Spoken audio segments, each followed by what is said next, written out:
بسم اللہ الرحمن الرحیم۔ شروع اللہ کے نام سے جو بڑا مہربان نہایت رحم کرنے والا ہے۔ قیامت کے قائم ہونے سے 40 سال قبل مدینہ منورہ ویران ہو جائے گا، اس کے شہری وہاں سے نکل جائیں گے۔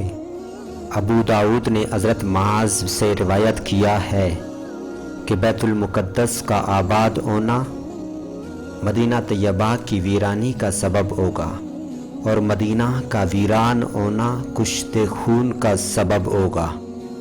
امام احمد نے روایت کیا ہے، جب مدینہ طیبہ کے شہری اسے چھوڑیں گے تو اس وقت وہاں پلوں کی فراوانی ہوگی۔ لوگوں نے پوچھا، پھر یہ پل کون کھائے گا؟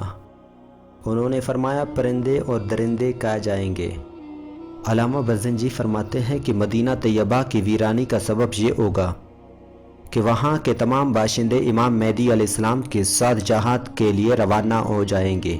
پھر یہ شہر منافقین کی وجہ سے لرز اٹھے گا، پھر یہ منافقوں کو نکال کر دجال کی طرف پھینک دے گا، اور مخلص مومن وہاں رہ جائیں گے، وہ بیت المقدس کی طرف ہجرت کر جائیں گے۔